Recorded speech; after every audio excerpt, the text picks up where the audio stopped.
ISTAAD to get the weight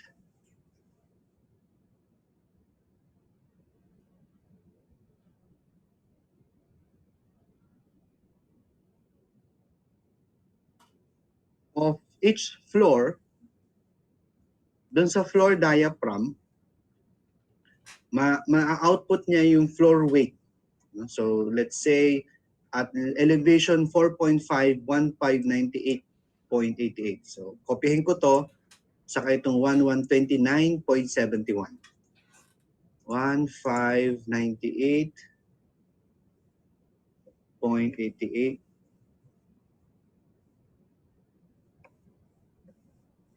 and 1129.71. Mapapansin nyo may discrepancy, no?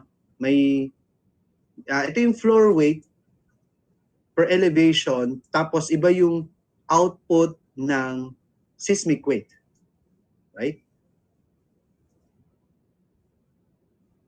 So lumalabas, so it's another way of saying na hindi 100% ng weight ng building is na-excite during earthquake, no? Okay? So may kulang tayo na kasi ang total natin is 4676 as per the base shear. Ito. Yan, 4676. So para magtugma lang doon sa spreadsheet natin, dagdagan ko ng around 600, 300 pala, no? Dagdagan ko ng 300 to. 1129.71 plus 300. 4627. Pwede na, no?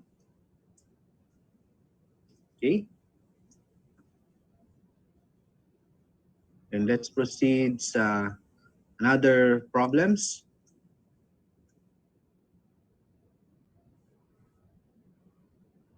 So the natural period of a building is 4 seconds. At the roof level of the structure, the force F sub T, which is additional to the base shear, should be determined by which of the following formulas. And we're going to use provision 208.5.5. Ang formula of additional F sub T is 0.070 TV. But it should not exceed 0.25 V or 25% of the base shear. Take note, yung problem is 4 seconds. You can imagine, ano yan, mga 40-story yan, 40-story building.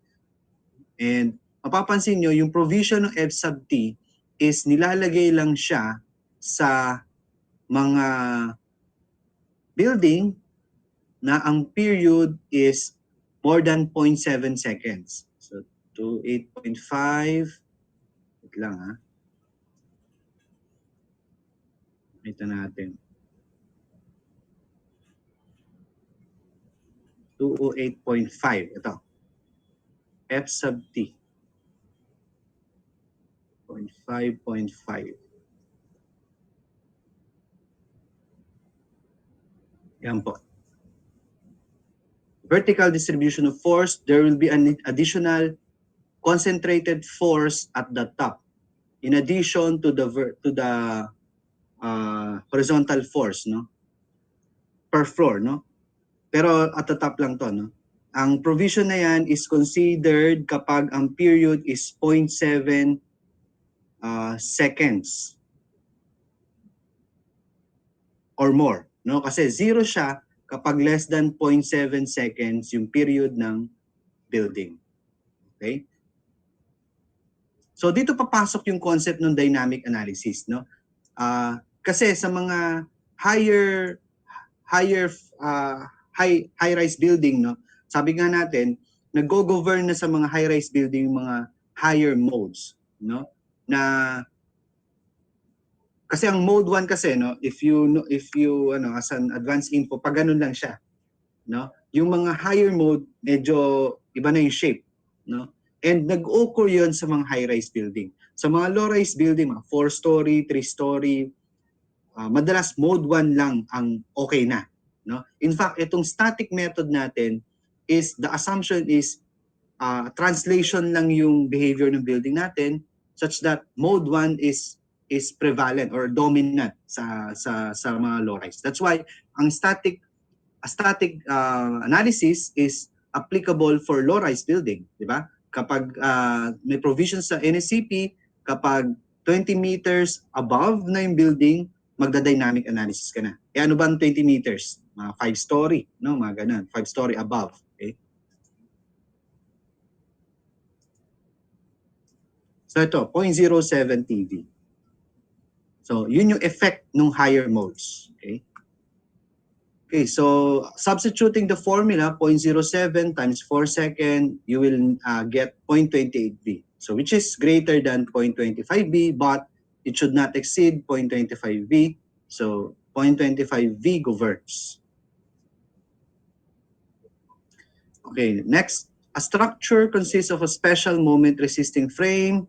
What is the lowest percentage of base shear that special moment must resist independently? Okay, kasi meron siyang steel frame and shear wall. So nasa NSCP din po yan, 208.4.6.4. 208.4.6.4. So dual system yan.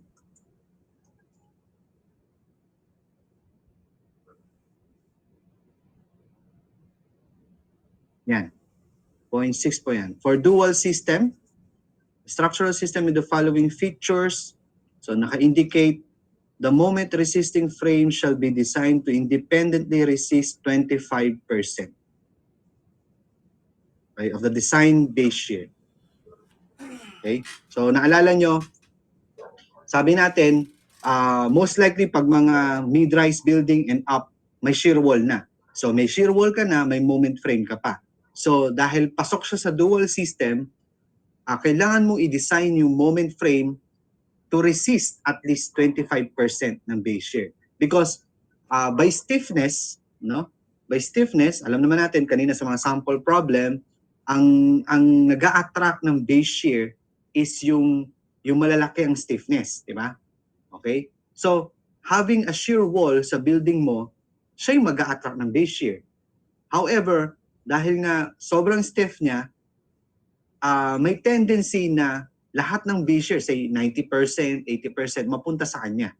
But with this provision, hindi. Kailangan, bukod na i-design mo si shear wall for that amount of base shear, kailangan kaya pa rin ma-resist ng moment frame mo yung at least 25%. Siguro, ang concept niyan is, what if mawasak yung shear wall mo, at least kayang i-resist ng moment frame mo yung at least 25%. Okay, as backup.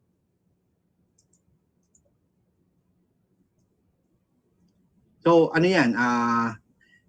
Yung ganyan, dyan naglalaban ng mga software, no? Istaad, straightforward, hindi niya kaya, no?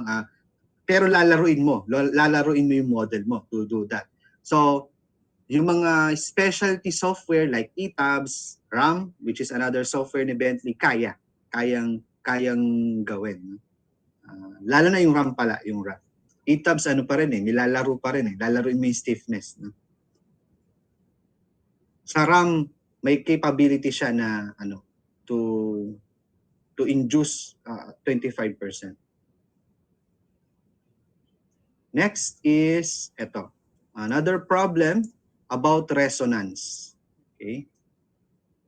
So kanina, mini-mention natin na yung period is basically function of height, no? Okay? And siyempre, theoretically, function of mass and stiffness, no? Dito naman, using method A formula, pinapakita dito na yung period of a building can be the same, no? Kahit pa magkakaiba yung height nila. Why? Because, di ba nga, naalala nyo, yung C sub T value natin sa method A is dependent sa framing system. Kapag steel frame, 0.0853. Kapag RC frame, 0.0731. No? And then other types of framing system, 0.0488. So ito, there are three types of structure as shown. They are located at a site in zone 4 and underlain by the same soil profile. If earthquake occurs with predominant period of 0.6 seconds, Which of the following building has the greatest possibility of being in resonance with the earthquake? Okay.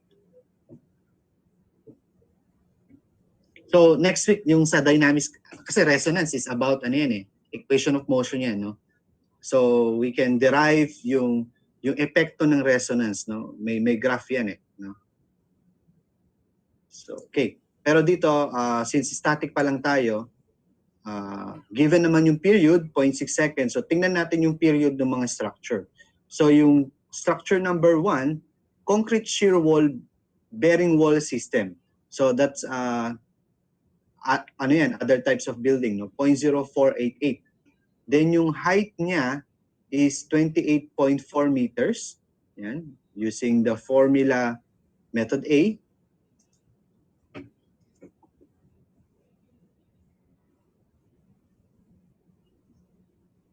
And then substitute, you will get 0.6. So next is yung building number 2. Mababa lang siya. Siya yung pinakamababa. However, steel frame siya. Alam naman natin ng steel because of its cross-section na maliliit, no? So, nagiging flexible siya. So, kaya ang kanyang C sub T is 0.0853. Okay, then substituting that, 0.0853, 13.5 raised to 3/4. Okay, so you will get period is 0.6. Okay. And finally, for the third building, it's higher than the second one, no? 16.6 meters. Ang dahil RC frame siya, 0.0731. Okay?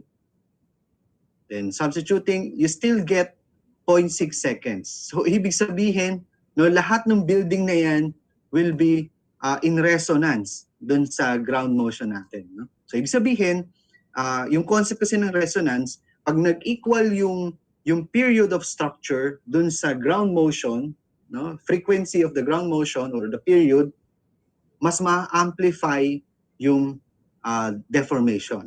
No? Mas lalaki. Okay, yun yung delikado. Okay? Okay. Sige, I show you a short video about resonance. No? Tuloy natin yun dito. Building resonance.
So what do you notice, no?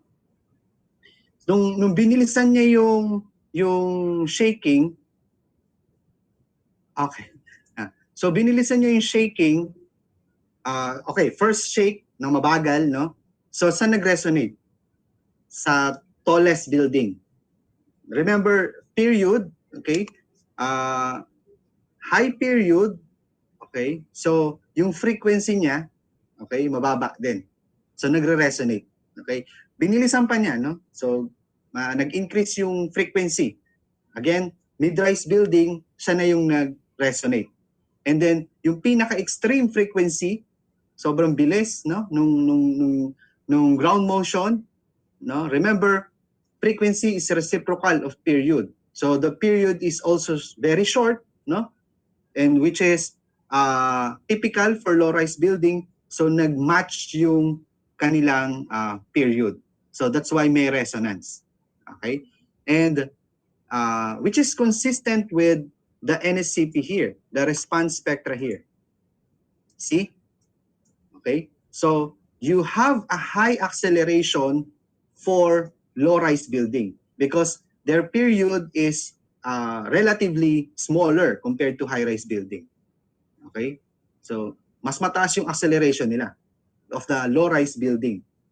Okay? So unlike dito sa high-rise building, you need long period wave para mag-resonate ka sa mga high-rise building. Okay, long period, no, na seismic wave. And that's why if you are near the epicenter, which is yung frequency of the earthquake is very fast, no? Ang tendency mas may excite yung low-rise building. That's why kapag nga, 'di ba, kapag in-interview si Solidum, no? So, ano ang lagi niya sinasabi? Ang mas concerned siya sa mga low-rise building. Number one, because as you see sa response spectra, yung malapit sa West Valley Fault, for example, sa the big one, ang mas tendency because of the nearness to the epicenter, yung frequency of motion or ground motion sa near the epicenter is mas mataas, no? Okay, so mas ma-excite yung mga smaller or low-rise building. Plus, we all know, no, sa industry, no, ano bang mas controlled ang construction? Minsan yung mga high-rise pa, no? Kasi normally yung mga high-rise building, complete yan ng mga project manager, di ba? Yung testing ng materials, mas binabantayan, no? Whereas yung mga low-rise building, minsan pa nga, walang engineer minsan, no? Foreman lang ang yung mga nakikita natin sa mga Facebook, no? So, that's why most of the time, low-rise yung concern, no, ng mga authorities.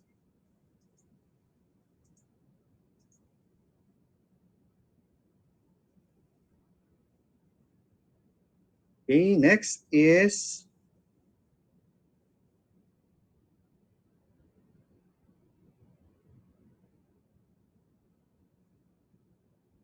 drift. Okay, huwag na to. Okay, na-explain ko na to kanina, no, yung period.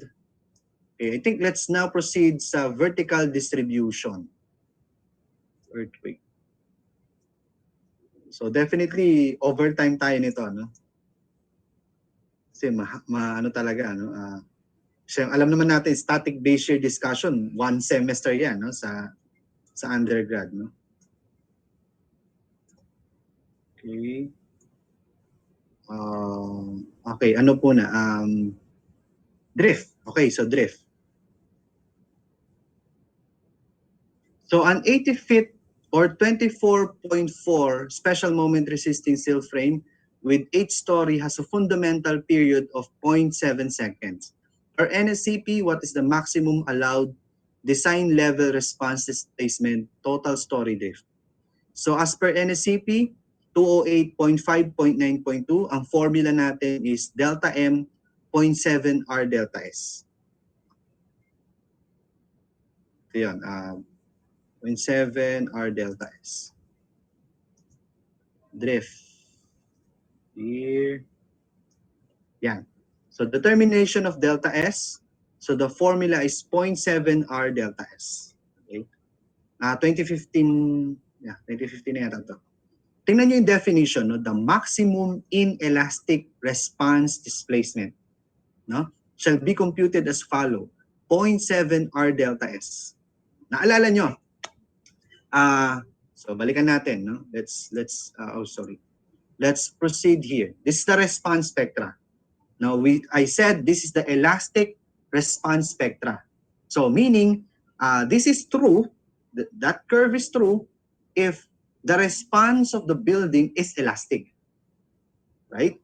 If purely elastic ang building mo, yan yung magiging response niya, no? So kumbaga, let's say for a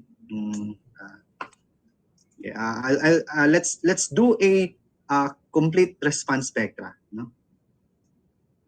So I'll send over the chat para we're dealing with exact numbers, no? Another spreadsheet. So na-send ko na siya. Yan. So this is the response spectra as per UBC 97 or NSCP because reference is American code. So you can input, basically the function is, the response spectra is a function of the zone and the soil type. Now remember, because as your soil becomes softer, mas malaki yung acceleration, right? And the zone, syempre, is 0.4 PGA, no? Compared sa 0.2 PGA, mas malaki si 0.4. So I'll be using SD, no? Stiff soil profile, and zone 4, and distance from the fault line 10 kilometers. So fit dun sa project natin. And this is the corresponding response spectra. Okay? And this is yan yung basis niya, which is the same dun sa ating NSCP.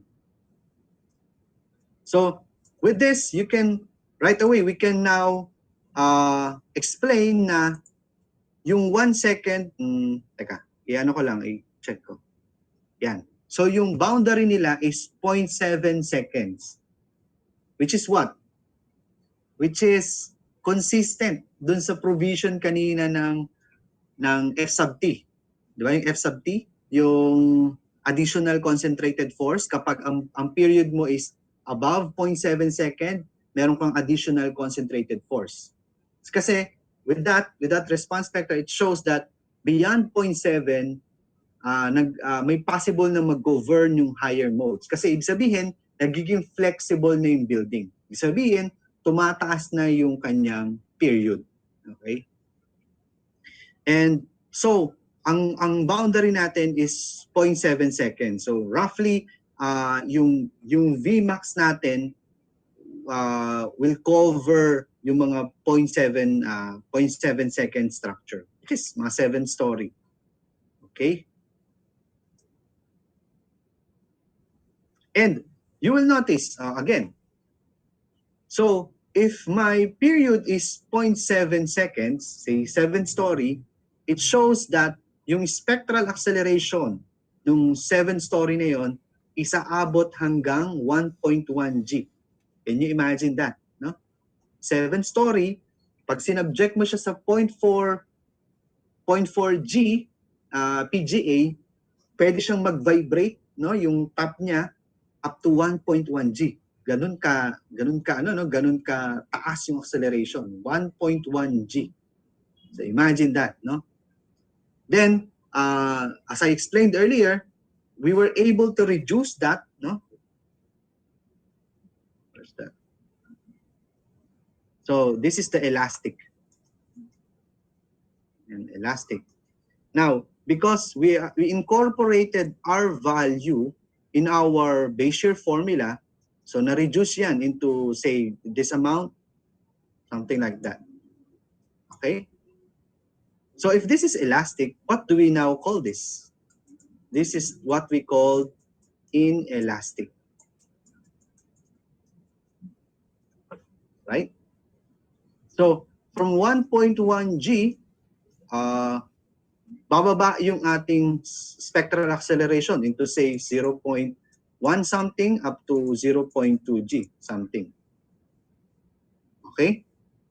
So, with that, no, ibig sabihin, we now accept the fact that yung magiging behavior ng building natin will be towards inelastic behavior.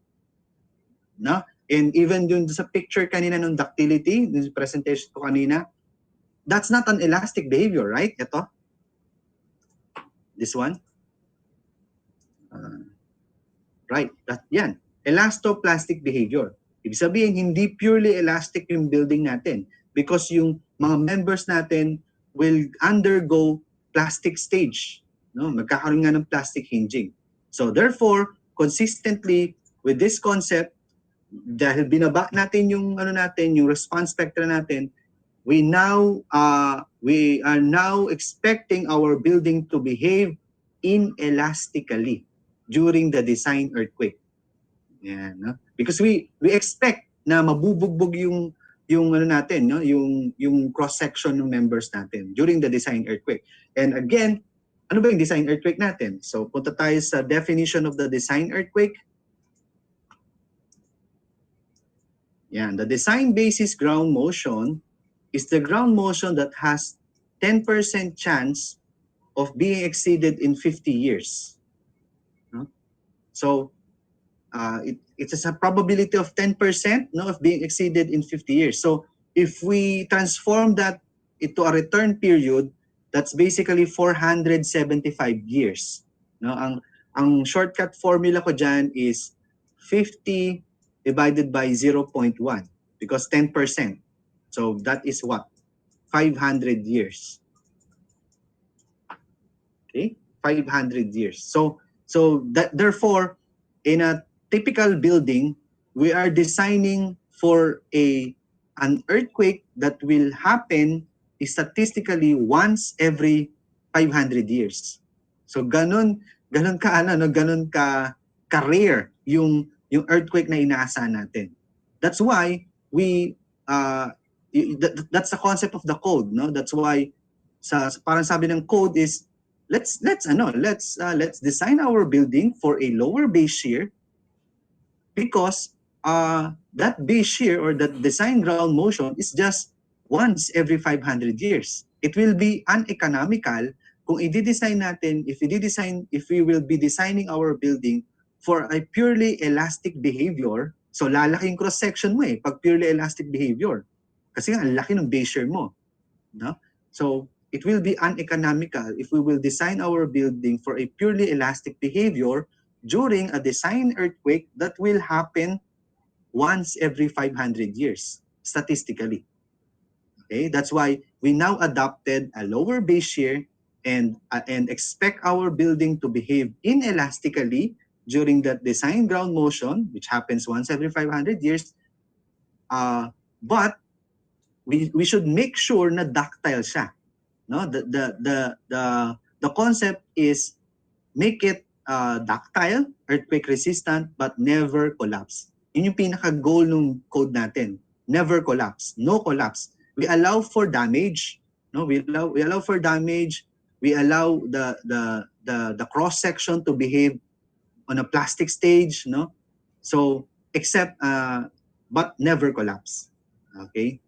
So, diyan nagkakaroon ng no? That's where dilemma comes, no, sa mga architects and engineers, no? Because ang code natin is earthquake resistant but never collapse. However, some occupants does not want their building to be damaged at all, no? As much as possible. For example, mga hospital, ang mahal ng equipment nila. May mga study nga na mas mahal pa yung equipment ng hospital than the building itself. That's why there's another school of thought sa design, yung using base isolation to decouple the behavior of the superstructure dun sa ground motion. So yun yung parang that school of thought is towards what we call that resilient design. No, walang minimize the damage is minimized because in-isolate mo yung superstructure from the ground. Itong pinag-aaralan natin is embedded yung footing natin sa ground. Okay? And the spectral acceleration depends uh, on the ground motion because it is fixed, no, or it is embedded to the soil, to the underground. Okay, so that means that's the reason of 0.7 R delta S, no, because uh, we are now expecting an inelastic response of our structure. So because of that, kanina, V equals CVI over RTW. So again, we technically reduce the base shear by introducing the R. So technically, if we apply this base shear to our building, so therefore, the drift that we will be computing is what? Is lesser than the maximum response. No? Ibig sabihin, hindi yan yung tunay na displacement because binabanga natin yung base shear. So, to compute the maximum inelastic response displacement, binalik ni code yung R. Kasi nga ni-reduce natin kanina. So, binalik niya ngayon. Okay? So, that's the maximum inelastic response displacement. And ano yung limitation natin dyan? The limitation is this. So, 0.025 H if the period is less than 0.7 seconds. Otherwise, you will use 0.02. Okay? That is the drift limits. Okay? And let's go back to the problem. So 0.02H, 0.02H, the H is, of course, 24.4 divided by the 8th story to get the floor-to-floor height, multiplied by 1,000. So you will get 61 mm. Equate that with 0.7 R delta S. 0.7 R delta S, you will get 10 mm. So that's the design level response displacement. So 61 and 10. So parang ibig sabihin niyan, kumbaga sa STAAD, ang limiting displacement mo 10 mm. Because in reality, when your structure is subject to the design ground motion, it can experience as much as 61 mm. So parang ganun yung yung explanation diyan. Okay? So how do you incorporate drift in STAAD, no? So ganito lang siya. Okay, so proceed sa analysis and design and then click post analysis. Yan. And that's why in STAAD, in our training, no, we have 4 sets of load case. Number 1, envelope 1,000 for the design of beam, column, shear wall. Envelope 2,000 for the drift. So you should have a separate load combination for the drift because drift serviceability. So service load combination yan. Unlike yung envelope 1,000, ultimate load combination yon. Okay? Kailangan consistent, no? So load list and select envelope. So I'll be using envelope 2,000. Lead it, place it to the right, then okay. Anyway, nandito na siya. Then why 0.004? If we compute 0.7 R delta S is equal to 0.025.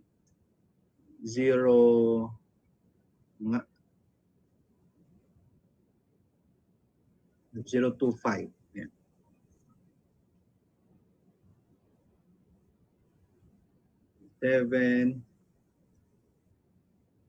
Okay, 0.0042. So delta S is equal to 0.0042. So that's the drift factor that I will input sa STAAD. So how do you output story drift, post analysis commands, then define commands? Ito siya. Yan, story drift. So what else? To determine the center of rigidity, ito yun, diaphragm, center of rigidity. To determine the story stiffness, para ma-capture yung soft story. Yan. Else, center of gravity, this is also useful. And basically, yun yung kailangan. And that's it. And story drift, input the drift factor, which is 0.0042. Yan na, nakalagay na. It's already here. Yan. And then analyze. Okay? So when you analyze, na-analyze na to kanina, no? And then this is the result, story drift. You will see that pasado siya. So pasado. Okay? So that is typical sa low rise, no? Because yun nga, because low rise has smaller period, so yung drift nila is very small. Unlike sa mid-rise building to high-rise, because ang slender nila, they're too slender. So as I said, no, maliit, the acceleration is small, relatively small, but yung drift doon sila nagfa-fail. Okay?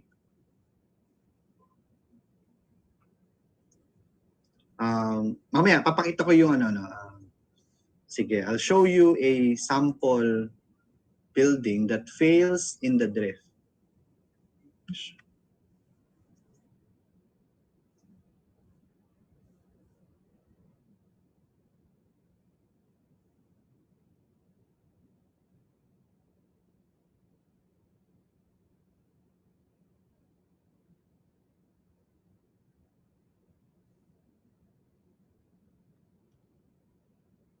Okay, sige, while waiting,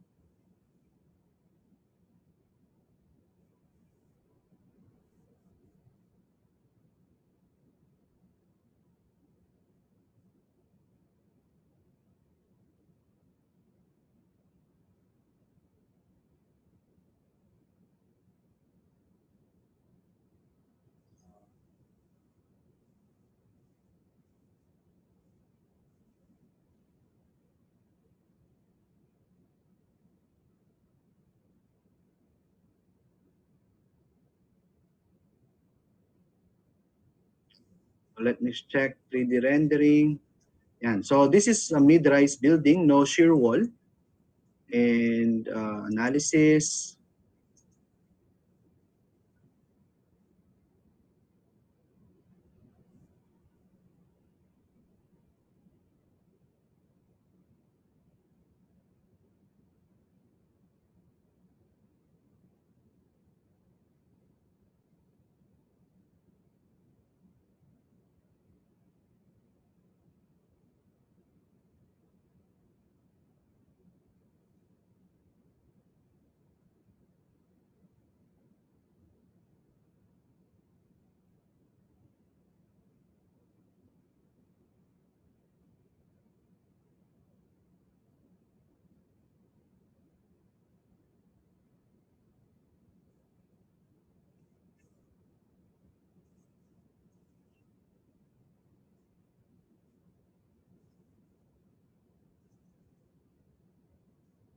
Okay, view output file that.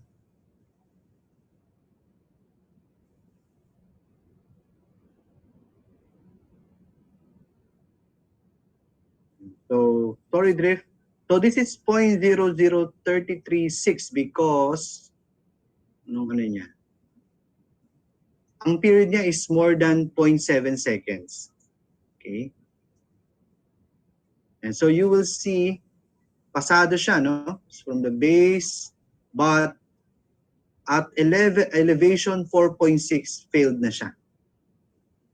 Okay, so failed na. So that's it. So for a 8-story building, purely beam and column, moment frame, bagsak na siya, no? It fails sa drift. So that's a sign that you need a stiff element to control that drift. So you need to incorporate shear wall sa model. Okay? Because drift is important. It's a global check, no? So you should not proceed sa design kapag failed ka pa sa drift. Okay? So useless mag-design hanggat bagsak ka sa drift. Okay? So, kaya importante siya. And sa training, no, you will observe yung maximum moment sa beam dyan is twice as much compared dun sa model na walang na may shear wall. Kasi inabsorb ni shear wall yung base shear. So na-relax yung mga beam and gear, yung girder and column. Okay? So that's an application of drift limits. So let's now proceed sa vertical distribution of earthquake force. So let's discuss a sample problem, then yung application sa STAAD.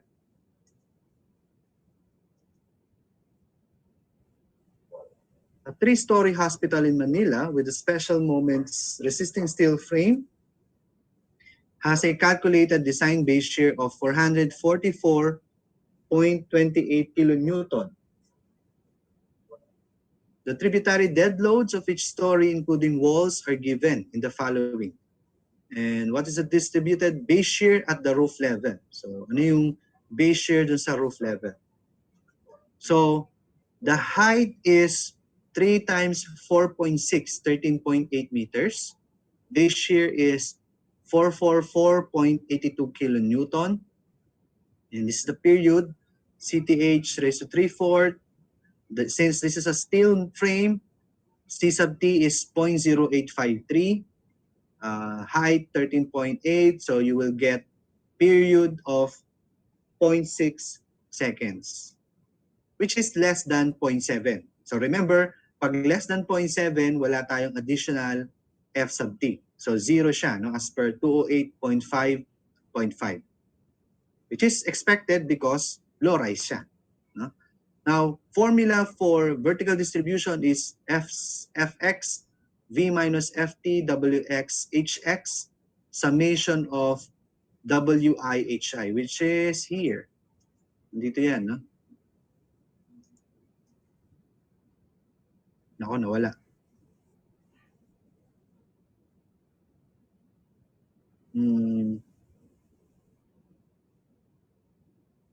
Yeah, this one.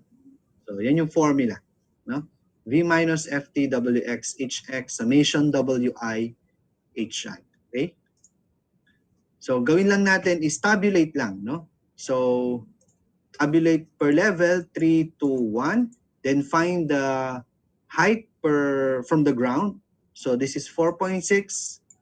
Ito is 4.6 times 2, 9.2.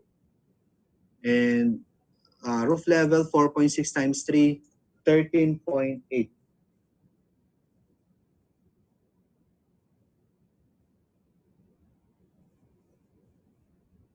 And then include the weight per floor. So 1334.6, okay, 1779.28, and 2224.1. And perform this operation. X8 HX times WX.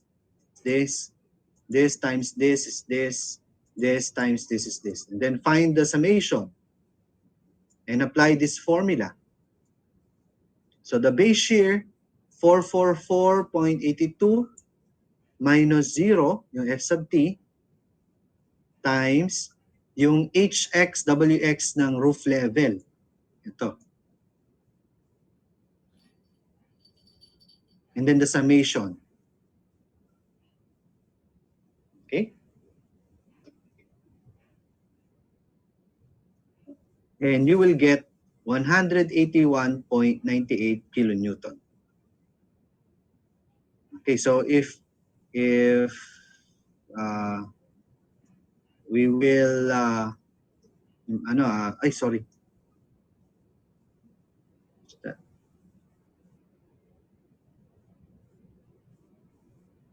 And so roof level 181.98. How about third floor? So 444.82 times 16,369 divide 45,016. I'm getting 161.75. And finally, sa second floor, 444.82 times 10,231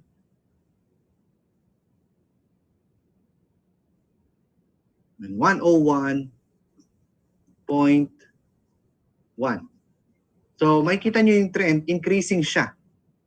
Increasing siya as you go further up, no? So parang triangular siya. Okay?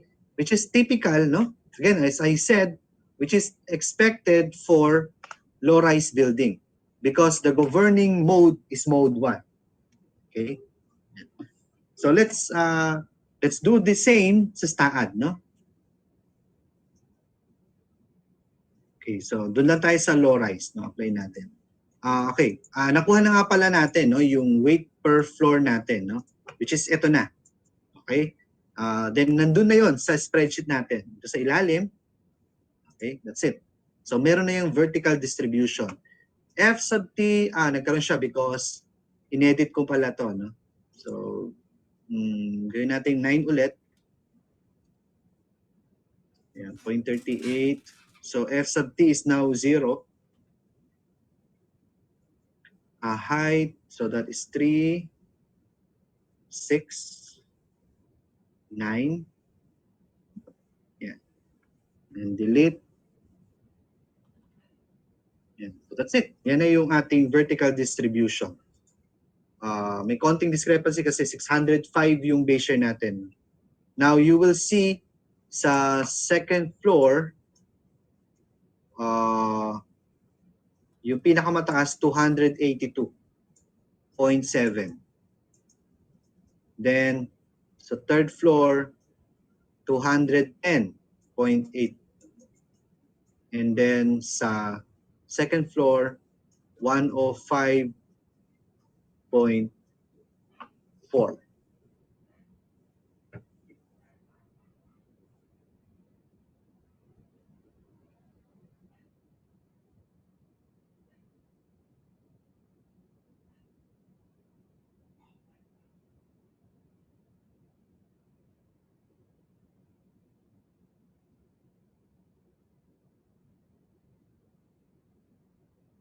Okay? Let's check, no, 282, no? So to check that shear, as a quick lesson in STAAD, no? This is the global axis, X, Y, Z, no? Yung mga members natin has local axis na tinatawag, no? So if let's say ito beam, no? This is a beam. Ang local axis niyan is this is Y, this is Z, and then this is X. Okay? That's why yung moment about Z is what we call MZ. Okay? So yan yung bending moment.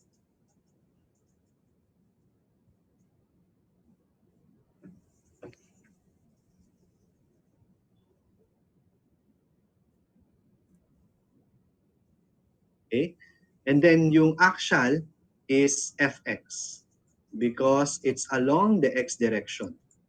And then yung shear is Fy because it's parallel to the Y-axis, local Y-axis. So that's for beam.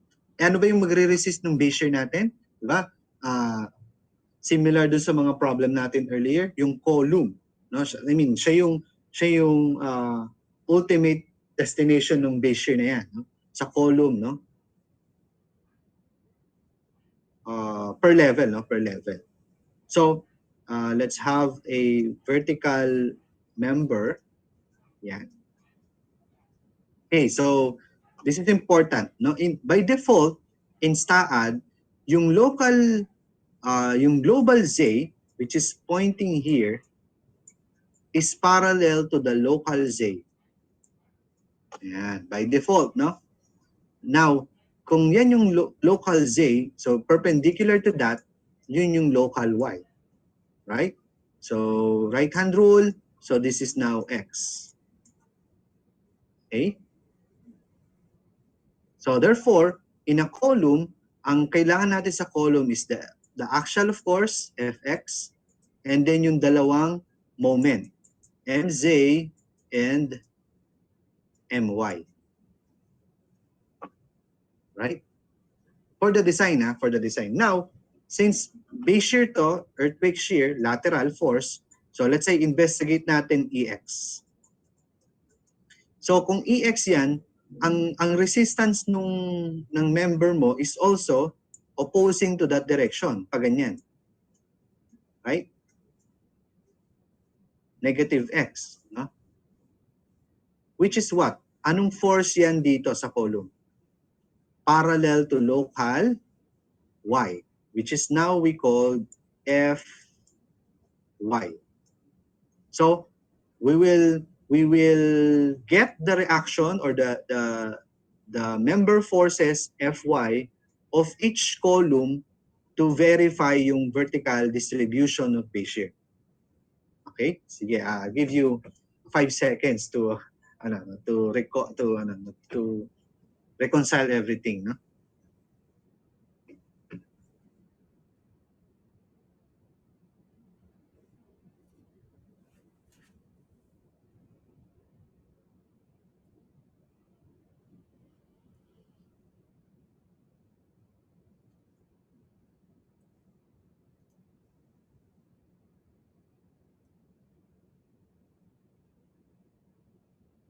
Okay. So, yan. So, we now consider Fy, no? Kasi Ex tayo, no? So, punta tayo sa post-processing. Okay, close ko muna yung ano. Close ko muna to. Post-processing. And I'll only choose Ex, no? Ex. So, yun yung 605 kilonewton. Then, punta tayo sa range. Na-group ko na yan, no? 4. Group 4 yan. Lahat ng column sa 4th floor. Okay? Then apply, okay. Then beam results. Okay? So if we will check EX, EZ, EX, yan. So yan yung mga moment diagram. You can also show yung shear diagram, FY, no? So consistent, no? Pag makita nyo, yung shear as you go down is increasing. Kasi nga, yung base shear mo is increasing yan, yung total base shear mo hanggang sa ground. Okay? So, sorry. Kunin natin siya dito. So, if I click there, no, sa upper left corner, so napansin nyo ang na-select lang yung 4th floor columns. Kasi nga, grinop ko na yan. Gawin natin, click mo dyan, then right click, copy. No, copy tayo.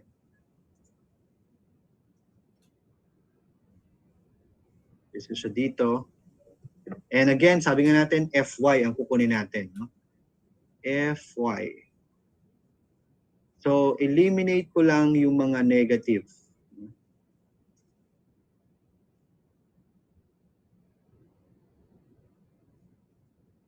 Oh, yeah. Select ko pala lahat ng negative. Saka ko i-delete. Yeah.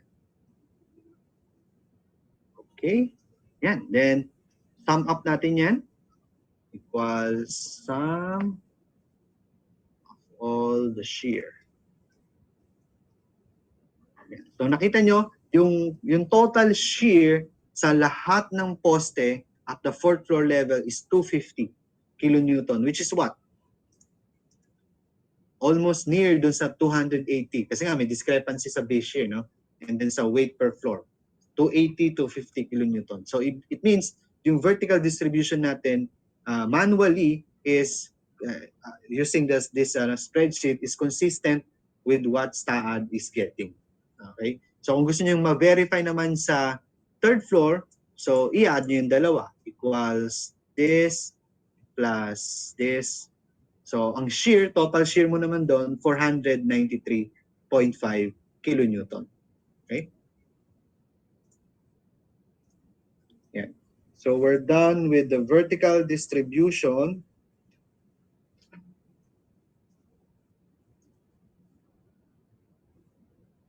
Okay, so it's already, ano pala, no? 9:18, can we have, 3-minute break lang po?